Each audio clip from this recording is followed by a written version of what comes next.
I hope you're having an awesome day. It's me and my poochie. That's Weezus. His name's Diesel, but he also goes by Weenie and Deezus and Deez Nuts. Deez Nuts. I don't know how that came about, but it just got stuck. I don't think he thinks it's funny. You're such a good boy. All right. Let's get right to it. So today we're going to talk about pre and post workout meals. And I wanted to make this an Instagram IGTV episode over a live story because it's something that I get asked all the time about. Whenever I'm on like potential client calls or I'm even talking to my current clients, most people's main concern is like, what the hell do I eat before and after my workout? So I wanted to make this video to address it. And any questions that you guys have about this topic, let me know in the comment section, like it, and just let me know if you want me to go into more depth or if it was good for you, if it answered any of your questions. So let me know in the comments so I know, and then I'll make more videos like this or less or whatever it is you guys need. So I'm going to basically tell you guys kind of what I do and what works for me and why I do it and what I would recommend for you depending on your goals. And I want you to keep in mind that every single person is different. That is how I coach my clients. I believe in individuality and that every single person's body responds differently to different things. So there is no one way. And I think that in the health and fitness industry and as a beginner like fitness goer or whatever it is, it's really intimidating to like have so much information and we want to kind of try all of it, but it's like overwhelming sometimes to the point where we don't even know what to do and then we just don't do anything, or we're just like not sticking to something consistently or long enough to actually see if it does work for you. So I want you guys to take everything that you hear, even from me, with a grain of salt, and I want you to internalize it and see what works for you in your body by trial and error and just really connecting to how you feel, connecting to your intuition, because intuition and intuitive eating is what I do, it's what I teach, and I want you guys to connect to your body more than anything. So for you guys that have followed me for a while, you know that I've bodybuilded for about 4 years and I'm also a holistic health coach. So it was a really long struggle for me to find what worked for me because there was, again, so many different contradicting ideas. Whether I had a bodybuilding coach or whatever it was, there was always just different methods to get to where you want to be. And that's really what it comes down to. There's so many different ways to get to your goal. There's no right or wrong way. It's however you want to do it. And the best way to do it is something that's going to be maintainable for you. So if what I'm saying is not going to work for you because of your lifestyle, or let's say you hear something and you're like, that's the best thing to do, but you can't do it because of your lifestyle, well, then it's not the best thing for you to do because it's not going to work for you if you're not going to stick to it. So make it work for you. So basically what I do now is I know that my body does and feels better when I have higher fat diet. I don't eat any really grains. They just don't do well for my body. I don't think that they do well for a lot of people's body. I think that our gut system is not the best at handling grains when they're not sprouted. And most of us don't, as a general like synopsis of our society, most of us don't have great gut health, or we're not eating the right foods to help our digestive health. And when that's the case and you eat a lot of grains, your body doesn't do very well with digesting it. And that's why a lot of people get a lot of bloat. So even for me, who focuses a lot on gut health, I just know my body doesn't do well with that. I also believe in the blood type diet. I'm blood type O, and we do better with higher fruits, higher fats, higher animal proteins. And through a lot of trial and error, I've truly connected to that kind of eating. And I take a little bit of everything that I know to be true and make it work for me. So what I do is I stick to a higher fat diet, especially in this season, which is summer right now.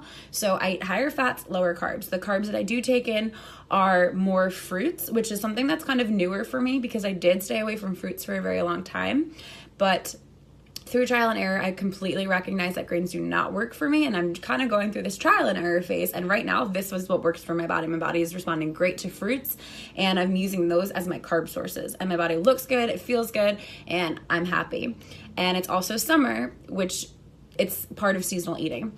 So you know, like in the winters, I wouldn't have too many fruits. I would have more squashes, more potatoes, still kind of stay away from the grains, but that's kind of what seasonal eating is. So I typically like to work out late at night, and I typically keep a higher fat diet during the day, and it depends on what my goals are. If I'm trying to cut down, if I'm trying to lose weight, then I will not have too many carbs up until my workout. I'll have more avocados, I'll have more oils, I'll have chocolate, I'll have nuts and seeds, peanut butters throughout the day with some carbs in there. So maybe I'll have I usually will have more fruit up along. And then depending what I'm training, if it's a body part that I want to grow, or it's a body part that takes a lot out of me, like back or legs or glutes, then I'll up my carbs right before my meal. So typically I'll have fruit, mangoes. I have mangoes. Usually I save my bananas for after, just because they're easy to do on the way home from the gym. I'll usually get like the smaller bananas, or I'll cut a banana in half and I'll have half. And that's just what feels good for me and my body. So some of you guys might need carbs because your body runs really well on carbs, and you might feel like you need that energy boost. And if that's you, then it's okay. I'm not telling you that carbs are bad, and it's not, cutting carbs out is not the only way for you to lose weight, but this is what works for me. This is how I feel best mentally and physically. And then after my workout, that's when I have more carbs. So I will have fruit because it's fast absorbing. It goes right into your muscles, into your bloodstream. So your body needs that for recovery. That's when you want to replenish your glycogen levels. And I'm not a huge person on supplements and like buying into brands. I think I've done a lot of like with supplements, but so a lot of people think protein is what's most important after your workouts. It's not. It's carbs. You want to kind of have a blend, but more carbs than proteins, and you don't want to have fats after your workout because fats are going to take longer to digest in the body, so they're going to take longer to get into your bloodstream. And after you work out, you want your glycogen levels to be restored right off the bat. That's when you want to absorb fat. So if you were to have fats and carbs after your workout, the carbs will also be slower digested because they're taken in with fats. So I posted a while ago that I drink chocolate milk after my workouts. I do sometimes, and sometimes I don't. It totally depends on what like season I'm in, how I feel, what my body's doing for me. Like I said, I've been doing more fruit, so banana's been being a really great alternative. I usually buy like a Horizons organic chocolate milk when I do have it, and I'll have like a juice box, or I'll have a serving size, which is typically around like 25 to 30 grams of carbs.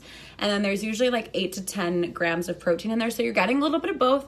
It's low fat, and it's that fast sugar. There's been a whole lot of studies that chocolate milk's like one of the best things that you can do after your workout. So when I'm in more of a building phase, or, you know, maybe I've been in a deficit for a little while, for a few days or for a week, then I'll have that, and I'll make sure that I up my carbs. So what you typically want to do is, if you're trying to lose weight, you don't necessarily have to have carbs before your meal, but go off how your body feels.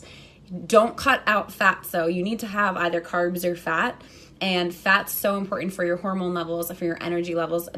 Carbs and fats are your energy source. So it's important that you have, you know, kind of a balance in there.